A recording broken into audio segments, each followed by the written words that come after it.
माननीय अधिष्ठाता महोदय, अभी मैं अपने सबसे वरिष्ठ साथी विपक्ष के नरेश उत्तम जी को सुन रहा था।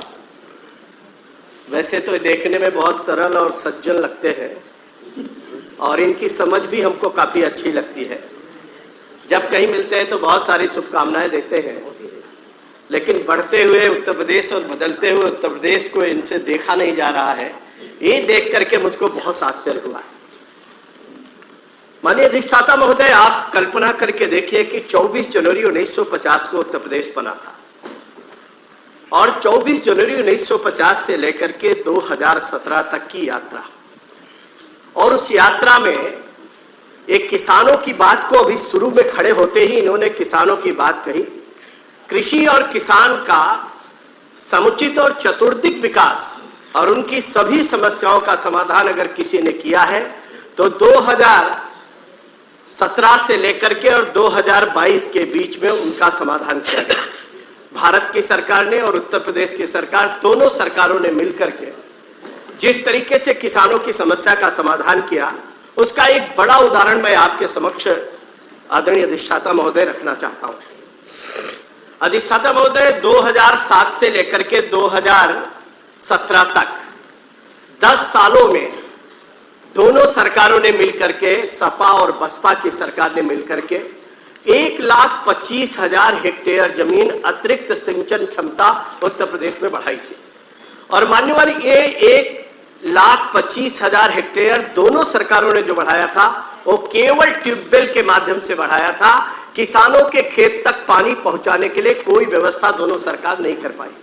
मान्यवर, अकेले आदरणीय योगी आदित्यनाथ जी की सरकार बनी।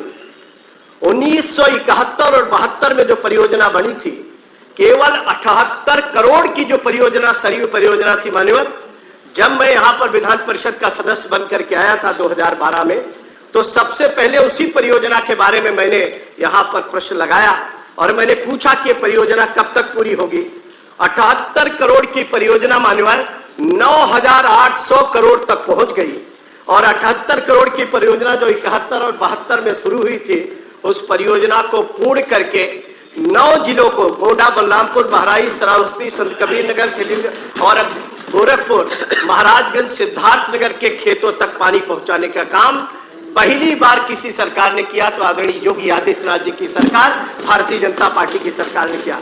और मान्यवर, एक परियोजना के माध्यम से 14.5 लाख हेक्टेयर जमीन सिंचित की गई और मान्यवर 30 लाख किसानों को उसका लाभ मिला। मान्यवर, आप जाकर के देखिए, आज ढोल बजा बजा करके नहरों में पानी का लोग स्वागत कर रहे हैं। माननीय नरेश उत्तम जी, आप पलायन कर रहे हैं और वैसे भी पूरी तरीके से आज हमारे मुख्यमंत्री जी ने कहा भाग लो, उसमें आप भाग ले रहे हैं और भाग ले रहे हैं। तो मान्यवर, इस तरीके से 14.5 लाख हेक्टेयर जमीन का सिंचन किया। मान्यवर, बुंदेलखंड की बहुत चर्चा होती है। अर्जुन सहायक परियोजना जो बरसों से लंबित थी, बुंदेलखंड के किसानों तक खेत के पानी पहुंचाने के लिए आदरणीय योगी आदित्यनाथ जी की सरकार ने उसको पूरा किया। मान्यवर, आज हर खेत तक पानी पहुंच रहा है।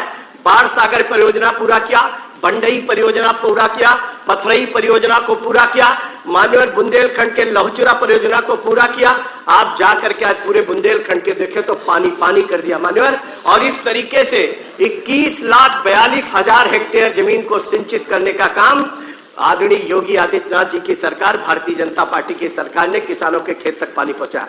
मान्यवर, जब इनकी सरकार थी, बाढ़ आता था और खेत और गांव के गांव जलमग्न हो जाते थे। 2015 का आंकड़ा है मान्यवर, 2015 में पूरे उत्तर प्रदेश के अंदर 15 लाख हेक्टेयर जमीन बाढ़ से प्रभावित हुई थी।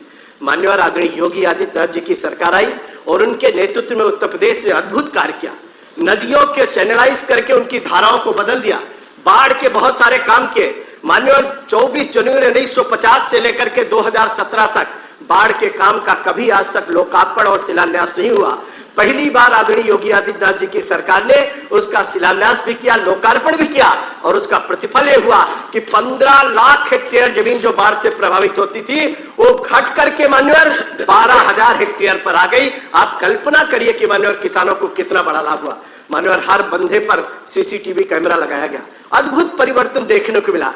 गरीबों की बात करते हैं मान्यवर, पहली बार नहरों का पानी टेल तक पहुंचाया गया, हर नहर पर बोर्ड लगाया गया, किसानों को वहां तक पानी देने के साथ साथ एक बड़ी व्यवस्था की गई कि जब तक 5 किसान और एक प्रधान लिख करके नहीं देगा तब तक भुगतान नहीं होगा मान्यवर। और इसके साथ साथ सभी विधायकों से कहा गया कि जब तक आप लिख करके नहीं देंगे कि आपके क्षेत्र की नहर की सफाई हो गई तब तक भुगतान नहीं होगा। ऐसी अद्भुत व्यवस्था की गई मान्यवर। इस तरीके से सभी क्षेत्रों में अद्भुत विकास का एक कार्य हुआ है। अभी ये लोग चर्चा कर रहे थे मान्यवर, आवास की व्यवस्था के बारे में कर रहे थे। इन्होंने लोहिया आवास शुरू किया था, मैं उस समय ग्राम विकास मंत्री था मान्यवर। इन्होंने शुरू किया, आवास किसको दिया अगर उसकी आप जांच कराएंगे, इन्होंने मात्र 50,000 आवास की बातचीत कही थी और उसमें से केवल 15,000 आवास से पूरे कर पाए थे। 5 साल के अंदर इन्होंने 15,000 आवास पूरे किए। बाकी लोहिया आवास जितना बचा हुआ था, जिनको अलॉट था, वो पूरा का पूरा आवास भारतीय जनता पार्टी के सरकार ने पूरा किया कि जिसके नाम से आवास जा चुका उसको आवास मिलना चाहिए। अपना ही काम पूरा नहीं कर पाए मान्यवर। और इसके साथ साथ 1 साल के अंदर हम लोगों ने 4.5 लाख आवास बनवाया और पूरे भारत के अंदर आज मान्यवर 42 लाख आवास यहां पर उत्तर प्रदेश में बन करके तैयार हुए, शहरी और ग्रामीण क्षेत्रों को मिला करके। और पूरे भारत में उत्तर प्रदेश पहला राज्य बना आवास में नंबर 1 का स्थान प्राप्त किया। 24 पुरस्कार प्राप्त किए मान्यवर। सभी क्षेत्रों में आगे बढ़ते हुए भारतीय जनता पार्टी की सरकार ने आदरणीय योगी आदित्यनाथ जी के नेतृत्व में गरीबों को आवास देने का काम किया मान्यवर। अभी चर्चा कर रहे थे, गरीबों की चर्चा करते हैं मान्यवर। मुफ्त में गैस देना, घरों में शौचालय बना देना, हर घर को नल से जल देना, कितनी बड़ी व्यवस्था है। और बिजली की व्यवस्था मान्यवर, अद्भुत क्रांतिकारी परिवर्तन। इनके वहां इनके शासन काल में बिजली का बिल करंट मारता था क्योंकि बिजली के तार में बिजली आती ही नहीं थी, ट्रांसफर जल जाता था, बदला नहीं जाता था। हमारे यहाँ सरकार बनी, आदरणीय मुख्यमंत्री जी ने आदेश किया 24 घंटे के अंदर ट्रांसफार्मर बदले जाएंगे, 48 घंटे में ट्रांसफार्मर बदले जाएंगे। आज हमारे उत्तर प्रदेश के गांव शहर लगते हैं। पहले लोग कहते थे जब आप सड़क पर चलोगे और जहां से गड्ढा शुरू हो जाए 2017 से पहले वहां से मान लेना कि उत्तर प्रदेश आ गया। अब लोग कहते हैं कि अब 2017 के बाद लोगों ने कहा कि अब जहां से पेट का पानी ना हिले वहां से उत्तर प्रदेश आ गया। आज सड़कें देखिए, चमचमाती हुई सड़कें दिखाई पड़ती। गांव में ऐसा लगता है मान्यवर रात को भी दिन जैसा वातावरण दिखाई पड़ता है। पूरे उत्तर प्रदेश में बिजली जगमगा रही है, सड़कें पूरी तरीके से चमक रही है, हर क्षेत्र का कायाकल्प हुआ है। और उत्तर प्रदेश 2,48,928 पर किलोमीटर में फैला हुआ हमारा उत्तर प्रदेश चतुर्दिक विकास, सबका साथ सबका विकास हमारे नरेश उत्तम जी कह रहे थे। इसके साथ साथ उसमें 2 शब्द और जोड़ा गया है, सबका विश्वास भी है और सबका प्रयास भी है। और सबको साथ लेकर के हम लोग आगे भी बढ़े और उसी का प्रतिफल है कि जनता जनार्दन ने आगे बढ़ करके आदरणीय योगी जी और आदरणीय मोदी जी के नेतृत्व में भारतीय जनता पार्टी को अपना भरपूर समर्थन दिया है। और हमको लगता है आगे भी ये समर्थन जारी रहेगा। हमारे एक साथी कह रहे थे कि अगले 20 साल तक हम लोग सत्ता में रहे। मैं उनसे निवेदन करना चाहता हूं 20 साल तक नहीं, जब तक ये उत्तर प्रदेश और धरती रहेगी तब तक भारतीय जनता पार्टी और कमल का फूल रहेगा। और मित्रों, ये कमल का फूल सामान्य नहीं है, ये पंडित अटल बिहारी वाजपेयी का कमल का फूल है। भारत के संविधान में कमल दल है। आजादी की लड़ाई में 1857 में रोटी और कमल था, आज भी कमल है और आगे भी कमल रहने वाला, और इसी का प्रतिफल है। लोग कहते थे मानो कब भगवान राम का मंदिर बनेगा और मंदिर कब बनेगा, तो लोगों ने पूछा कब बनेगा। योगी जी ने कहा प्रभु श्री राम से कि आप आते क्यों नहीं। प्रभु श्री राम ने कहा मैं कैसे आऊं, अब तो वहां हमारी अयोध्या है नहीं, मैं कैसे आऊं, वहां तो फैजाबाद हो गया। योगी जी सवेरे उठे और उन्होंने तुरंत फैजाबाद को अयोध्या बना दिया हमारे, और देखते देखते अयोध्या बन गया। उन्होंने कहा अब तो आ जाइए प्रभु। उन्होंने कहा मैं कैसे आऊं। योगी जी जब मैं आया था तो लाखों लाख दिया जले थे, योगी जी ने दीपोत्सव कार्यक्रम करा दिया। उन्होंने कहा अब तो आ जाइए। उन्होंने कहा कैसे आऊं प्रभु, जब मैं आया था तो उस समय पुष्पक विमान मेरे पास था। भगवान योगी जी ने कहा प्रभु आप ही का दिया हुआ हेलीकॉप्टर है। उन्होंने तुरंत प्रभु को उपलब्ध कराया। भगवान राम और सीता और लक्ष्मण वहां पर उतरे और इतने में कोर्ट का आदेश हुआ और भव्य राम मंदिर बनना प्रारंभ हो गया। लोग कहते थे जब कुंभ आया, माननीय मैं आपसे कहना चाहता हूं, अधिष्ठाता महोदय हमारे सबके लिए गर्व और गौरव का विषय है। अभी संयुक्त राष्ट्र संघ ने कहा, अयोध्या के बारे में कहा, काशी के बारे में कहा, संगम के बारे में कहा, और लोगों ने देखा तीर्थराज प्रयाग से आदरणीय मुख्यमंत्री जी ने कहा हे तीर्थराज प्रयाग, जब भी कुंभ होता है वहां दुर्घटना हो जाती है, ऐसा क्यों होता है। तीर्थराज प्रयाग ने कहा मेरी कोई गलती नहीं योगी जी, मैं तो वहां हूं नहीं, अब तो वहां इलाहाबाद हो गया, इसलिए मेरी कोई गलती नहीं है। माननीय मुख्यमंत्री जी के समझ में आया और वो सवेरे उठे, उन्होंने तुरंत इलाहाबाद को प्रयागराज बना दिया। और जैसे प्रयागराज बनाया मान्यवर, आपने देखा दिव्य कुंभ, भव्य कुंभ, 72 देशों के लोग आए, 24 करोड़ लोग आए, आचमन किया, जलपान किया, स्नान किया, अपने घरों को गए और लोग देखते रहे मान्यवर। लोग कहते थे सरस्वती तो है, दिखाई नहीं पड़ती है, ये कूप कहां चला गया है। और मान्यवर देखते देखते आदरणीय मोदी जी ने कहा निश्चित रूप से सरस्वती कूप का दर्शन होना चाहिए। और उसके बाद मोदी जी ने योगी जी, आदरणीय मुख्यमंत्री जी से बात किया। माननीय मुख्यमंत्री जी ने वहां कैबिनेट की बैठक किया, तीर्थराज प्रयाग में जाकर के कैबिनेट की बैठक करके स्नान किया। स्नान करने के बाद उन्होंने सरस्वती कूप को खोल दिया। अब लोग वहां जाकर के दर्शन करते हैं और वट वृक्ष भी अब खुल गया है, वहां भी लोग दर्शन करते हैं मान्यवर। ये अद्भुत दृश्य जो दिखाई पड़ता है। 1916 में जब महात्मा गांधी पहुंचे मान्यवर, जब महात्मा गांधी पहुंचे मान्यवर, तो अब आपने कह दिया तो कुछ तो थोड़ा बहुत तो हम बोल रहे मान्यवर, विषय बहुत सारा। 1916 में महात्मा गांधी जब बनारस पहुंचे और उन्होंने काशी हिंदू विश्वविद्यालय के लोकार्पण में गए थे, बाबा विश्वनाथ का दर्शन करने के लिए गए और सकरी सकरी गलियां उन्होंने देखी। उनको लगा 13 अप्रैल 1919 का जलियांवाला बाग का कांड होने के पहले 1916 में वो पहुंच गए थे और उनको लगा था कि देश तो निश्चित रूप से आजाद हो जाएगा, लेकिन इन गलियों का क्या होगा। उस समय उन्होंने अपने भाषण में कहा था इन गलियों का क्या होगा, बाबा विश्वनाथ का कैसे हम लोग वहां पर पहुंच पाएंगे। आज अद्भुत वह दृश्य दिखाई पड़ रहा है मान्यवर, एक गर्व और गौरव का विषय है। भारत की संस्कृति, भारत की सभ्यता, भारत का संस्कार, भारत का अध्यात्म, भारत की वाणी, भारत का विचार सब कुछ परिलक्षित हो रहा है मान्यवर। आज गंगा जी से आप बाबा विश्वनाथ को देख सकते हैं और बाबा विश्वनाथ से मां गंगे का दर्शन कर सकते हैं।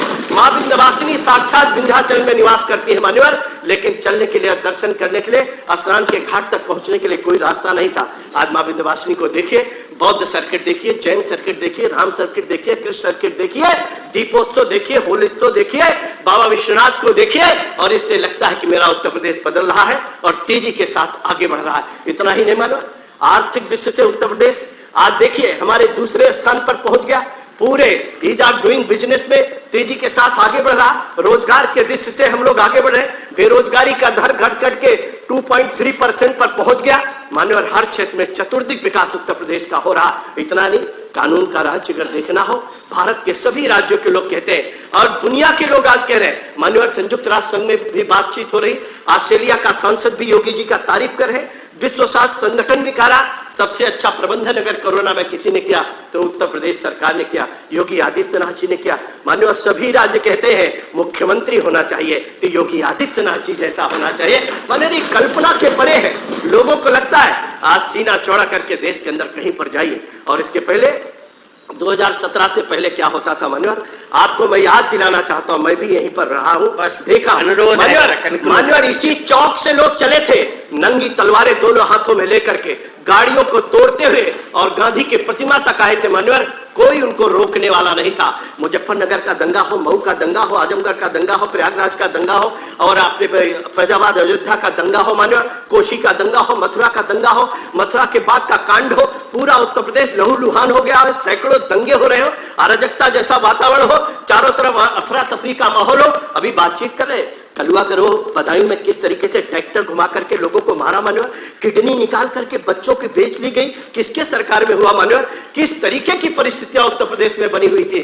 उन सब परिस्थितियों में आदरणीय मुख्यमंत्री योगी आदित्यनाथ जी का हंटर जिस तरीके से चला है, जिस तरीके से बुलडोजर चला है, माफियाओं को उनके स्थान तक पहुंचाया गया है, कानून का राज्य स्थापित हुआ है मान्यवर। और इसलिए मैं कहना चाहता हूं आज इन लोगों को दिखाई पड़ रहा है। मैं तो आपसे निवेदन करना चाहता हूं, अगर आपके थोड़ी सी अनुमति हमको दे दे तो मैं एक एक विषय पर, एक एक विभाग पर जरा इनको बताना चाहता हूं कि उत्तर प्रदेश कितनी तेजी के साथ बदल रहा। बदलते हुए भारत का बदलता हुआ उत्तर प्रदेश इनको दिखाई नहीं पड़ सकता। वो काम बजट चश्मा लगा हो जाएगा। माननीय अधिष्ठाता महोदय, जो चश्मा लगा करके इन्होंने अराजकता भरे वातावरण में इन्होंने पूरे उत्तर प्रदेश को छोड़ दिया था और सारे गुंडे सड़क पर आ गए थे, आज इन सब बिलों में घुस गए हैं। और बड़ी अच्छी बात है कि मेरा उत्तर प्रदेश $1 ट्रिलियन $5 ट्रिलियन की इकोनॉमी बनाने की बात जो भारत की कही गई है, उसमें से $1 ट्रिलियन की इकोनॉमी जो उत्तर प्रदेश बनने जा रही है, आर्थिक दृष्टि से भी भारत उत्तर प्रदेश हमारा मजबूत होगा।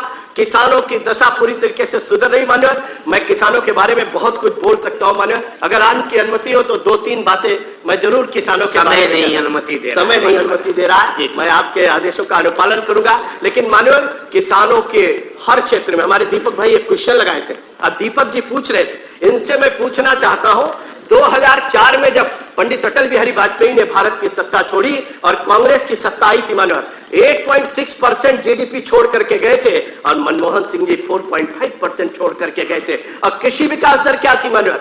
कृषि विकास दर पूरे भारत की उस समय क्या थी जब पंडित अटल बिहारी वाजपेयी शासन कर रहे थे? एक चर्चा करते मान्यवर, गांव में हमारा किसान भगवान रहता है। किसी सरकार ने कभी नहीं सोचा कि हमारे भगवान तक पहुंचने का रास्ता कौन सा होगा। नेता भाषण करते रहे, किसान हमारा भगवान है, लेकिन हम भगवान तक कैसे जाएंगे और भगवान बाजार तक कैसे जाएगा? पहली बार पंडित अटल बिहारी वाजपेयी ने किसानों के प्रधानमंत्री ग्राम सड़क योजना बना करके गांव तक पहुंचने की व्यवस्था दिया।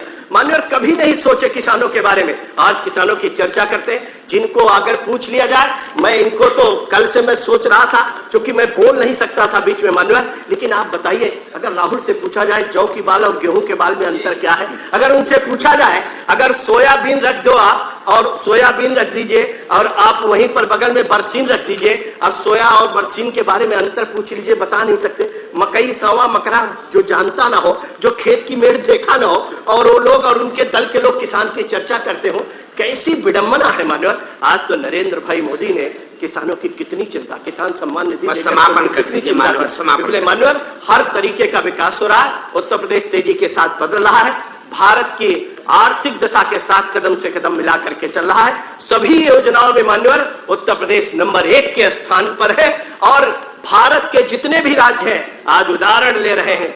अगर हमको काम करना चाहिए तो उत्तर प्रदेश की तरीके से और आदरणीय योगी आदित्यनाथ जी के नेतृत्व में करना चाहिए। इसलिए आदरणीय नरेंद्र भाई मोदी के नेतृत्व में पूरे भारत के जिस तरीके से तेजी के साथ चतुर्दिक विकास हो रहा है, और उन्हीं के मार्गदर्शन से, उन्हीं के प्रेरणा से आदरणीय मुख्यमंत्री योगी आदित्यनाथ जी तेजी के साथ काम कर रहे हैं। मान्यवर, मैं आपने समय दिया मुझको, आपका मैं आभार व्यक्त करता हूं, बहुत धन्यवाद करता हूं और केवल इतने निवेदन करना चाहता हूं कि एक बार इन हमारे विपक्षी सदस्यों को कम से कम बढ़ते हुए उत्तर प्रदेश, बदलते हुए उत्तर प्रदेश, विकसित होता हुआ उत्तर प्रदेश, चतुर्दिक विकास की धारा में बहता हुआ उत्तर प्रदेश, $1 ट्रिलियन का बनता हुआ उत्तर प्रदेश, समृद्धशाली होता हुआ किसान, सड़क चमचमाती हुई सड़कें, लपलपाती हुई बिजली, ये सब इनको दिखना चाहिए। और कानून का राज्य जिस तरीके का स्थापित किया है और जिस तरीके से इन्वेस्टर आज उत्तर प्रदेश में आ रहे हैं, लोगों को रोजगार मिल रहा है, नौजवान तेजी के साथ आगे बढ़ रहा है, सरकारी नौकरी में भर्ती हो रही है, सारे भ्रष्टाचार समाप्त हो गए हैं और उस दिशा में बढ़ते हुए उत्तर प्रदेश का इनको भी समर्थन करना चाहिए। मान्यवर, यही कहकर के अपनी बाड़ी को विराम देता हूं। बहुत बहुत धन्यवाद। बहुत बहुत धन्यवाद।